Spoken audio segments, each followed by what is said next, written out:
네.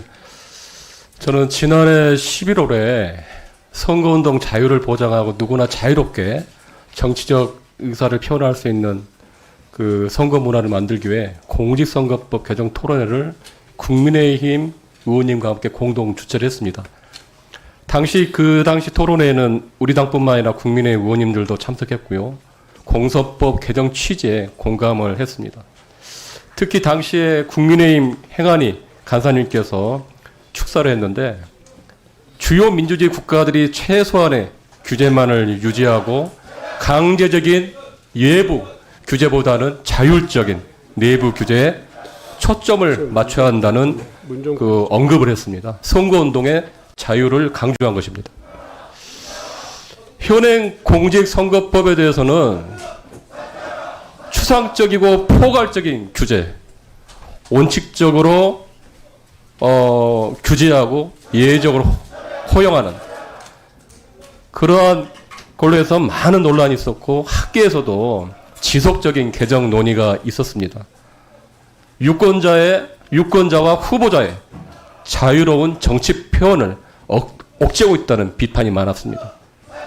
그러한 상황에서 그 모함을 틈타서 정치검찰이 자의적으로 기소하고 또 사법부가 선거에 기습적으로 개입하는 일까지 벌어졌습니다. 저는 이 문제가 불가피한 사유라 생각합니다. 다행히 오늘 서울 고법이 이재명 대선 후보의 재판 기회를 선거 이후로 변경한 것은 균등한 선거 기회 보장과 재판의 공정성 확보 측면에서 환영할 만한 결정이라 생각합니다. 하지만 이미 조희대 대법원장을 필두로 한 사법부가 정치 전면에 나서가지고 국민의 신성한 주권 행위인 선거권을 박탈하려 한 사법 쿠데타 실체가 만천하에 드러났습니다. 이러한 중차대한 상황에서 헌정 질서와 민주주의를 수호해야 할 국회가 가만히 있으면 팔짱 끼고 침묵해서는 안 된다고 생각합니다. 입법기관인 국회가 바로 잡고 해야 할 일은 해야 한다고 생각합니다. 위원장님께서는 부디 오늘 공선법 개정안이 신속히 처리되어 앞으로 모든 공직선거에서 검찰과 사법부 권력이 무도한 정치 개입이 근절할 수 있도록 제도적인 토대를 마련해 주시기를 간곡히 요청드립니다. 이상입니다. 예. 사법총장님, 법이라는 거는 그 시대 정신을 담아야 하는 거죠? 네, 그렇게 생각합니다. 그래서 이번 법안에 대해서도 선관위는 국회가 입법 정책적으로 결정할 필요가 있다고 맞습니다. 본 겁니다. 이 법이 만들어질 때 그 좀 경위를 좀 알고 계시나요? 이 법이? 예전에 그 이해창 전 대선 후보 아들 병역 비리가 문제될 때 네. 아마 그때 이 조항이 아마 들어간 걸로 돼 있어요. 아마 예, 네. 그렇다고 합니다. 근데 지금 아마 선진 민주국가에서 행위에 대해서 허위사실 유포죄로 하는 경우가 있나요? 아마 좀 아시는 거 있어요? 입법례나 이런 거? 행위라고 딱 특정 짓지는 않았지만 그 일부 뭐 영국에서도 아까 근데 영국 같은 경우는 사례했는데 예.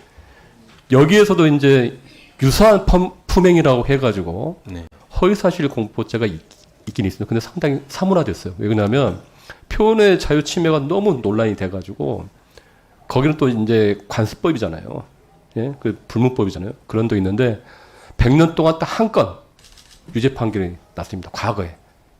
그만큼 그럼 지금 선진 민주국가에서는 어떻게 하고 있냐?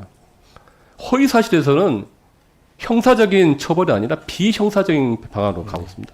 민사 아니면 정정보도로. 네? 그리고 아까 얘기했듯이 정치적인 어떤 그 비판. 그러니까 요거는 만들어질 때부터 태생이 잘못된 법이라고 좀 봅니다.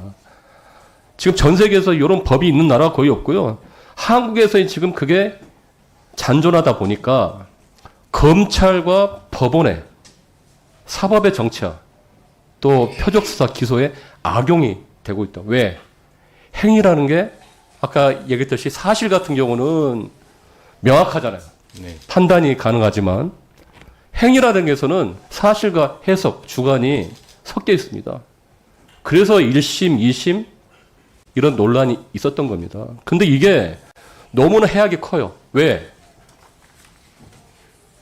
표현의 자유를 저희가 지금 공직선거법의 방향이 지금 돈은 묻고 입은 푼다는 기조 아닙니까? 네, 그렇습니다. 선거운동의 자유는 이제 원칙적으로 허용하고 규제는 예의한다.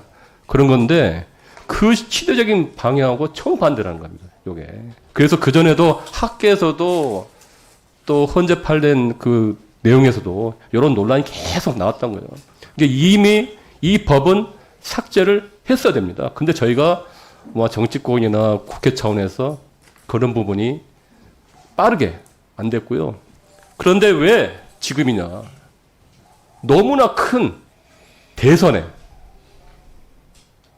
다가와서 또 중요한 민주주의 위기가 있었잖아요. 개헌부터 해가지고. 그 상황에서 지기현 판사가 심우정 총장이 조희의 대법원장이 아주 돌출적인 정치 개입을 했어요.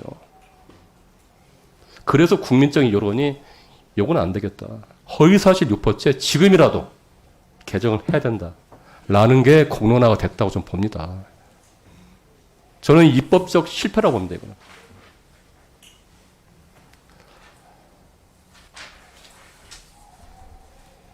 그거에 대해서 어떻게 생각하십니까?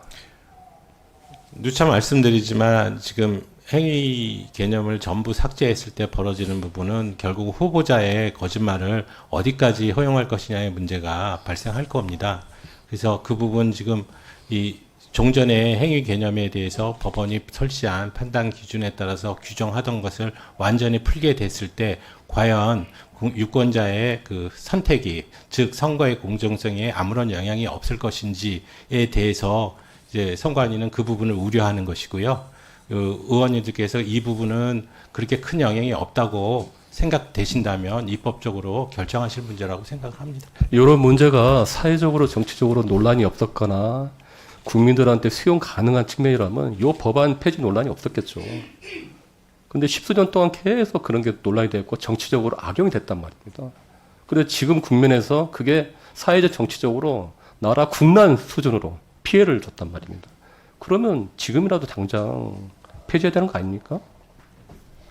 시기의 문제는 아니잖아요. 네.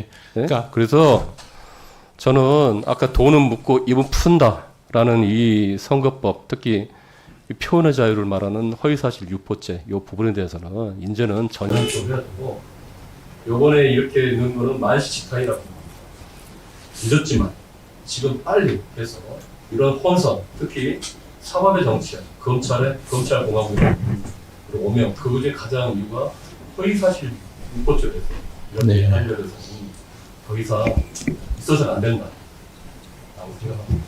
이상입니다.